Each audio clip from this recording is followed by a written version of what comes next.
여러분들 우리가 이제 두 번째 영상 시작하도록 할게요. 우리 두 번째는 온대 기후 지역에서 사람들이 어떻게 살아가고 있는지에 대해서 한번 살펴보도록 하겠습니다. 그래서 온대 기후 지역의 다양한 생활 모습에 대해서 선생님하고 한번 살펴보도록 할게요. 자, 먼저 서한 해양성 기후입니다. 서한 해양성 기후 사람들과 도대체 어떻게 살아가고 있는지 우리 한번 살펴보면요. 자, 첫 번째, 농업에 있어서는 호남 농업이란 게 이루어집니다. 자, 요거 별표 쳐놓고 꼭 알아둡시다. 농업은 무슨 농업이 이루어진다?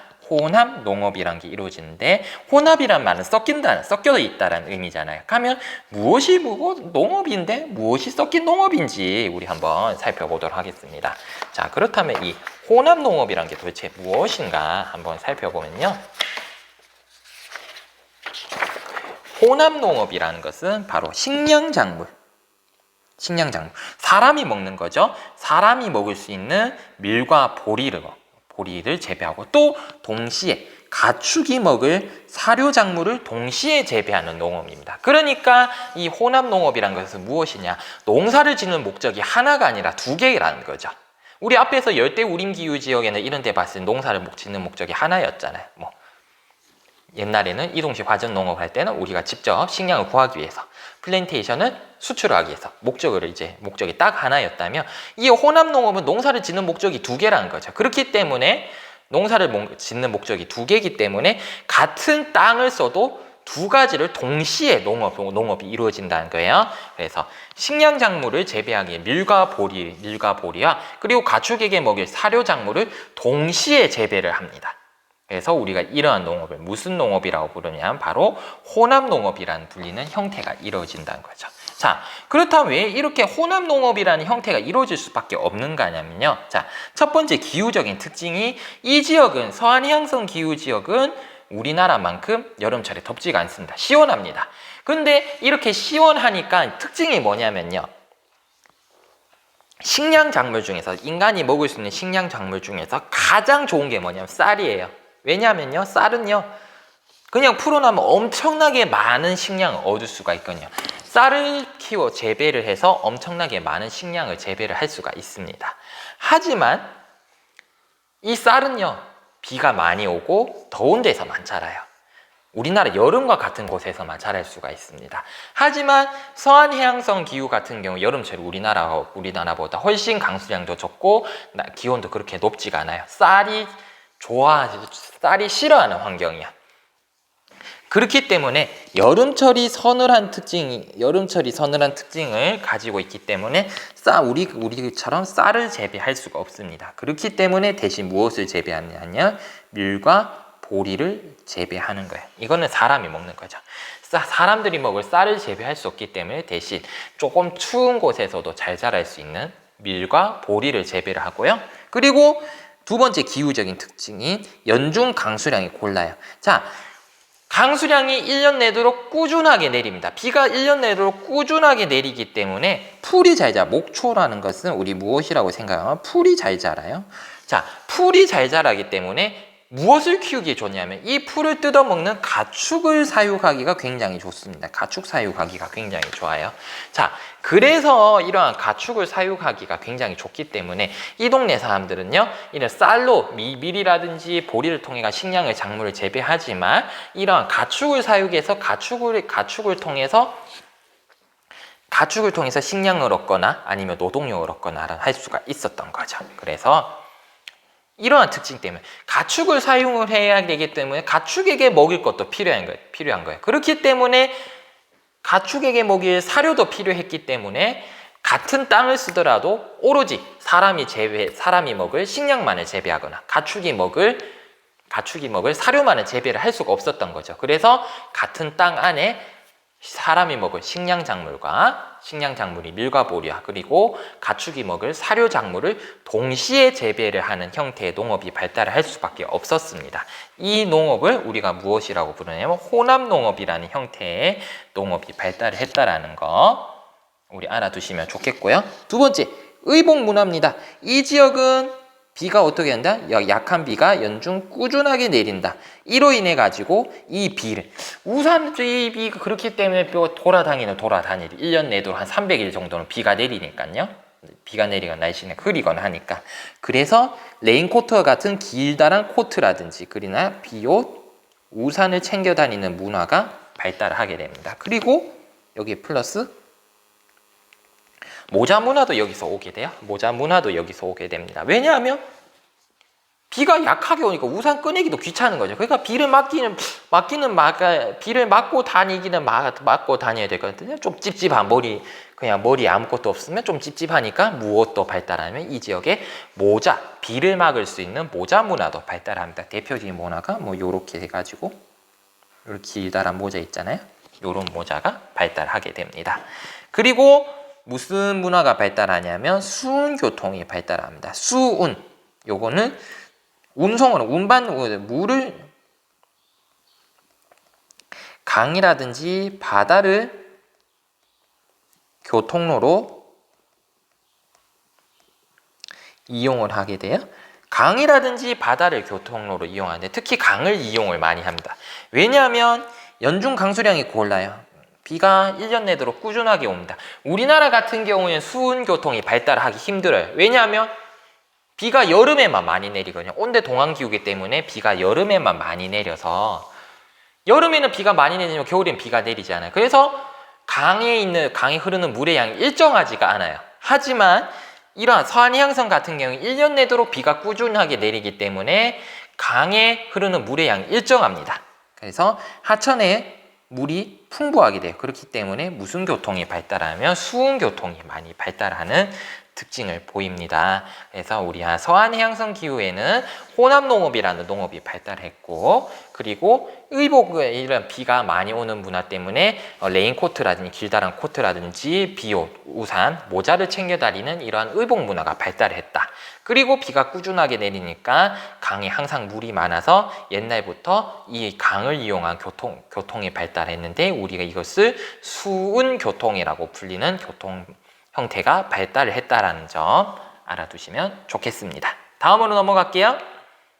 자, 우리 다음에 알아볼 기후는 바로 지중해성 기후입니다.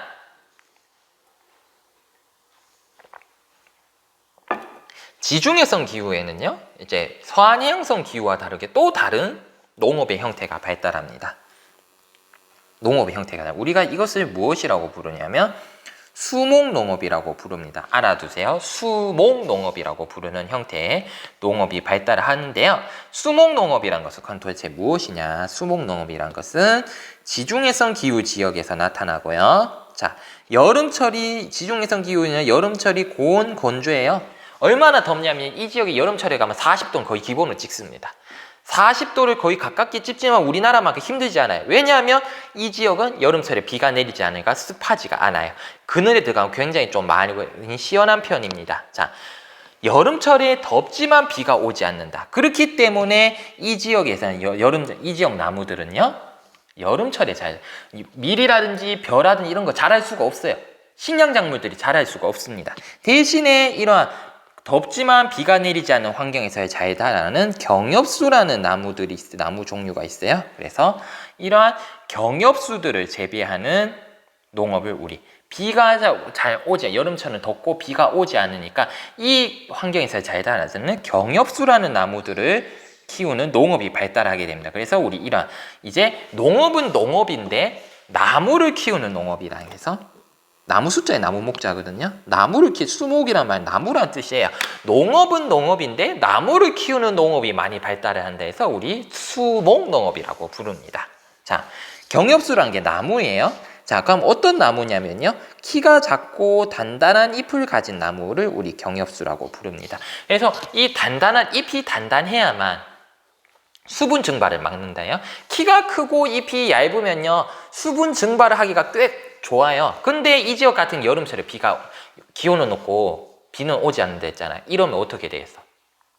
키가 크고 잎도 크면 나무가 가진 수분들을 쭉쭉쭉 빨아들여가지고 쭉쭉쭉 하늘로 증발이 돼서 나무들이 죽겠죠. 그래서 나무들도 살기 위해서 이제 진화를 하게 된 겁니다. 어떤 식으로 진화를 하게 됐냐? 지중해성 기후는 여름철이 덥고 비가 오지 않고 겨울철에 비가 오니까 어떻게 하느냐? 키가 작게 되고요. 그리고 잎도 이러한 증발을 막기 위해서 굉장히 단단한 형태로 바뀌게 됩니다. 이것을 우리가 경엽수라고 부르는데요. 이 대표적인 형태가 오렌지, 포도, 올리브, 코르크가 대표적이라고 하네요. 그래서 오렌지라든지 포도, 올리브, 코르크와 같은 이러한 경엽수들을 많이 재배를 하게 됩니다. 우리 이러한 형태의 농업을 무슨 농업이라고 부르냐면 바로 수목 농업이라고 부릅니다. 일반적인 농업과 다르게 무엇을 기른다? 바로 나무를 중심으로, 나무를 주로 나무들, 이러한 키가 작은 나무들을 주로 재배를 많이 하는 농업 형태이기 때문에 수목 농업이라고 부릅니다. 자, 그리고 이 지역의 음식 문화 중에서 가장 대표적인 거, 와인, 포도주의 산지입니다. 와인, 포도주가 맛깔나요. 왜냐하면 이 지역에서 포도가 집중적으로 많이 재배가 돼요.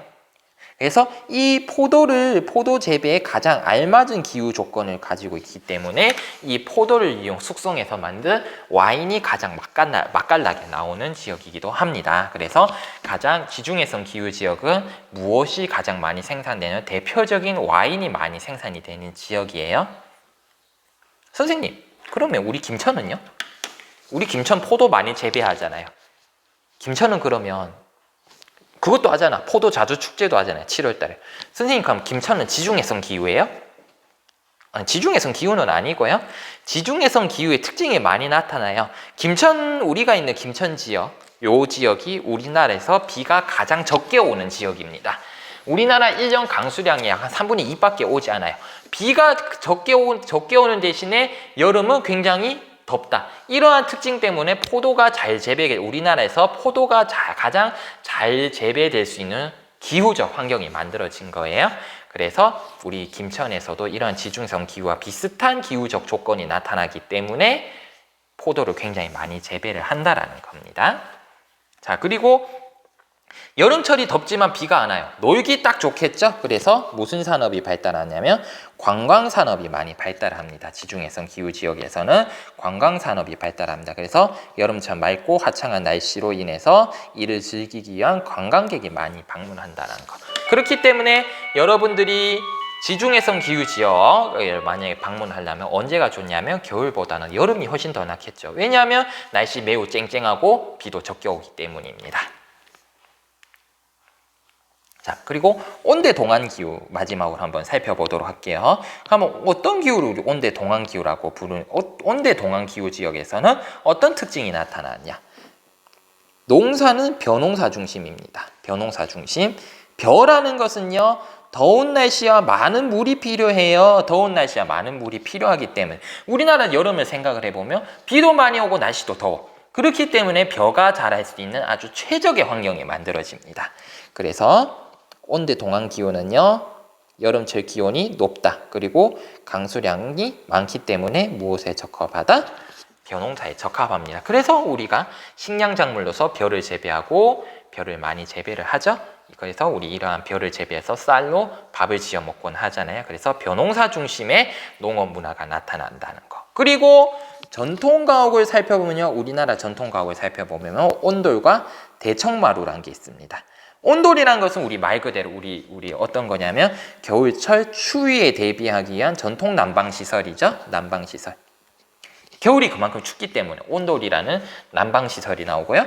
대청마루라는 것은 여름철 더위에 대비를 하기 위해 집안의 통풍을 원활하게 하게 만든 시설인데요. 이거요, 대청마루라는 것은 전통 한옥에 가보면요, 중간에 뻥 비어져 있어요. 앞뒤로 뻥 튀어져 있고 뭔가 나무로 해가지고 앞뒤로 뻥 튀어져 있는 이런 거대한 공간이 나옵니다. 우리 거기를 대청 또는 대청마루라고 하는데요.